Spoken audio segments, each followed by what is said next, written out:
Top 10 essential photography tips for beginners. Photography is a rewarding hobby, and it's nice to see image quality improve as you sharpen your photo-taking skills. But getting started or advancing your photo quality may feel overwhelming. However, by following these straightforward tips, you can learn how to take better photos and see immediate improvement. Are you just starting out with photography? Here are our 10 top tips to ensure that you're producing amazing photos in no time. Before we start the video, make sure to like and subscribe to our channel, then you will not miss our new video. 1. Get up early. Are you just starting out with photography? Here are our 10 top tips to ensure that you're producing amazing photos in no time. Sorry to be the bearer of bad news, night owls. If you want to capture the best natural light, set your alarm for the crack of dawn. Golden hour occurs during the first hour of sunrise and sunset every day, providing the most amazing light with the right positioning. Landscape photographers often swear by the principles of golden hour for ethereal effects and the most diffused glowing light. This handy site helps you calculate the exact time for golden hour wherever you are in the world. There are also apps you can install on your mobile device as a friendly daily reminder to keep your eye on the light. 2. The rule of thirds. All photographers think about composition, whether it's consciously or unconsciously. When you're starting out, abide by some of the simple rules to make your shots look even better. The key compositional tool is the rule of thirds. Look through your camera's viewfinder or camera screen and imagine it is divided into thirds both horizontally and vertically. Alternatively, check your camera's manual because often this overlay grid can be activated on the display for you. To make the most visually interesting image, place the main subjects on the intersection points of these lines. It's a tried and tested rule used by generations of photographers. Of course, once you master the basics, feel free to break the rules. 3. White balance is your friend. We've all been there, trawling through photos that have an awkward blue or orange tinge across the image. Most of the time, this is because the photographer has incorrectly set their white balance in camera or the automatic mode has chosen the wrong setting for the lighting conditions. The white balance setting in a digital camera is related to color temperature. A high color temperature measured in kelvins creates a blue color cast, while a low color temperature creates an orange or red color cast. Your light source, natural light, fluorescent lights, tungsten lights, and so on, usually determines the color temperature. If your camera is constantly producing images that have an unsightly color cast, adjust the white balance until you find a setting that produces the most natural looking image based on your lighting conditions. To change the white balance to a custom reading in your digital camera, you'll need to do a bit of digging around in the menu system.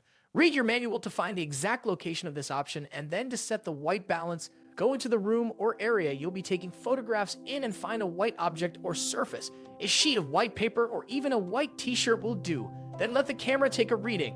4. Learn about exposure. You might be just a beginner right now, but later on down the track, once the photography bug bites, exposure is going to be a very important part of your skill set. Exposure is the measure of light that reaches the image sensor in order to capture an image. There are 3 main elements that determine how either a camera in automatic modes or a photographer in manual modes determines exposure: ISO, aperture, and shutter speed. To read up more on exposure, click through to our article, which explains it in full. 5. Stabilization. One of the most common problems that beginner photographers face is camera shake. Most digital cameras and sellers have some form of image stabilization, but it can only go so far when shooting in low light. Usually, images turn out blurry when there is unwanted movement from either the photographer holding the camera or the subject itself. Plus, many compact cameras don't have a lens that can let in enough light.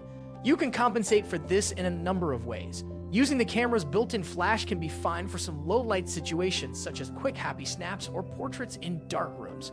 An even more effective method is to think about investing in a tripod, which will give you more control in setting up your shot as well.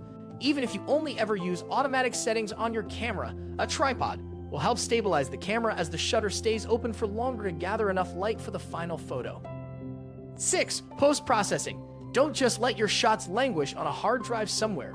Part of the fun of photography is manipulating and editing images post-capture.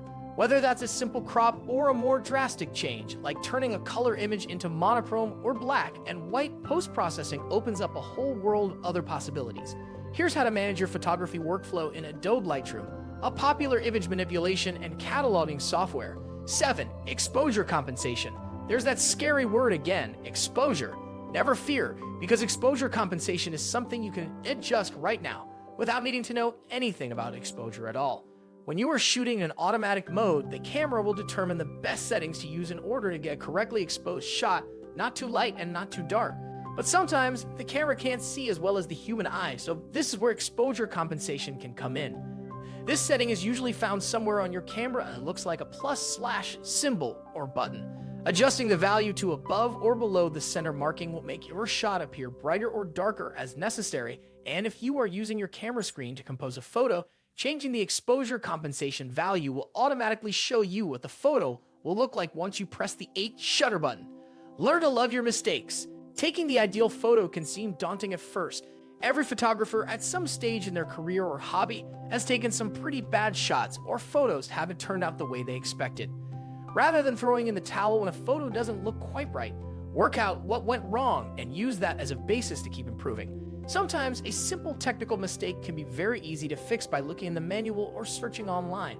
Other times, it might be a creative challenge for yourself to visualize a photo in a different way and try to capture that moment on your camera. 9. Get rid of shutter lag. Shutter lag is that awkward moment in time between pressing the shutter button, the camera focusing, and finally getting around to taking the shot. On some cameras, such as SLRs, this lag is hardly noticeable. Some compact cameras suffer from quite pronounced shutter lag, which means that often you are likely to miss the exact moment you want to capture while waiting for the camera to catch up. Unless you want to buy a brand new camera, you can get around this on many cameras to some extent by half pressing the shutter button. This will force the camera to pre-focus on your subject before you take the photo. Keep holding the button down halfway until you are ready to take the shot. Finally, press the button down completely. Shutter lag, be gone. 10. Backup. Our drive crashed, accidentally deleted your entire memory card without copying the photos over. We've all been there before. If you're just starting out with photography, it's really important to set up a great backup system to ensure that your photos stand the test of time. There are so many ways to do this, but one of the easiest solutions is to automatically create a second copy of your photos on another hard drive or in cloud photo storage when you transfer photos from your memory card. Wireless solutions like iFi and the Wi-Fi connectivity feature in some cameras can also help you streamline your backup workflow. Keen travelers will want to read up on the best ways to store photos while on the road. If you find this video useful, don't forget to like and subscribe to our channel.